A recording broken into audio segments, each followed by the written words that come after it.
Minggu lepas saya ada terbaca dalam BH Online dalam tu Menteri Sumber Manusia dia kata daripada bulan Januari tahun ni sampai pertengahan bulan Jun seramai lebih daripada 47,000 orang telah dibuang kerja. Dan daripada jumlah itu lebih daripada 17,000 adalah disebabkan oleh penutupan syarikat dan juga pengecilan syarikat. So dekat sini saya nak share supaya korang dapat share dengan orang-orang lain, share video ni supaya jangan ada yang tersalah langkah. Okey So pertama sekali, kalau let's say syarikat dia nak tutup syarikat tak kisahlah apa-apa sebab pun lah.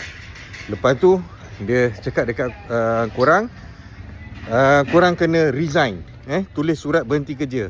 Okey, kalau korang disuruh untuk bagi surat resign, jangan.